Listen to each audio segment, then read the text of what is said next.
ลๆไม่ให้ที่ให้มาเคยบอกเคยจะสนใจ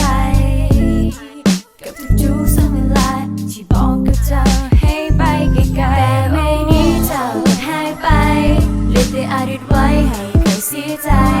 กับความผิดแบบนี้ที่เคยเหตุไว้เห็นให้จะเสียใจจนต้องทิ้งกันไปค่อยก็คิดเสียใจในตอนที่เจ้านั้นจากไปและค่อยก็หูสึกผิดที่ค่อยบ่เคยจะใส่ใจเพราะในอดีตค่อยอาจจะเปลี่ยนเพียงคนเสยซา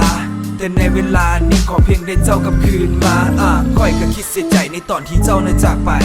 และค่อยก็หูสึกผิดที่ค่อยบ่เคยจะใส่ใจเพราะในอดีตค่อยอาจจะเปลี่ยนเพียงคนเสยซาแต่ในเวลานี้ขอเพียงได้เจ้ากลับคืนมากับอดีตที่มักใช้หูปแล้วมีเจ้าเป็นคนชายกับอดีตที่มีความสุขในตอนเจ้าอยู่ข้างกายกับอดีตที่เคยเฮ็ดผิดแล้วมีเจ้าเป็นคนหายและกับอดีตที่บ่เคยเหงาเพราะมีเจ้าเข้ามาวุ่นวายค่อยก็คิดเสียดายที่ค่อยบ่เคยจะใส่ใจถึงว่าเจ้าใจงี่เง่าแต่เจ้าก็บ่เคยมีภัยและค่อยยังรู้สึกผิดที่เป็นต้นเหตุให้เสียใจแต่มันคงซาเกินไปถ้าขอให้เจ้ากลับมาเริ่มใหม่ไม่ให้ที่ให้มาค่อยบ่เคยจะสนใจกับทุกๆสักเวลาที่บอกกับเจ้าให้ไปไกลๆไม่ให้ที่ให้มา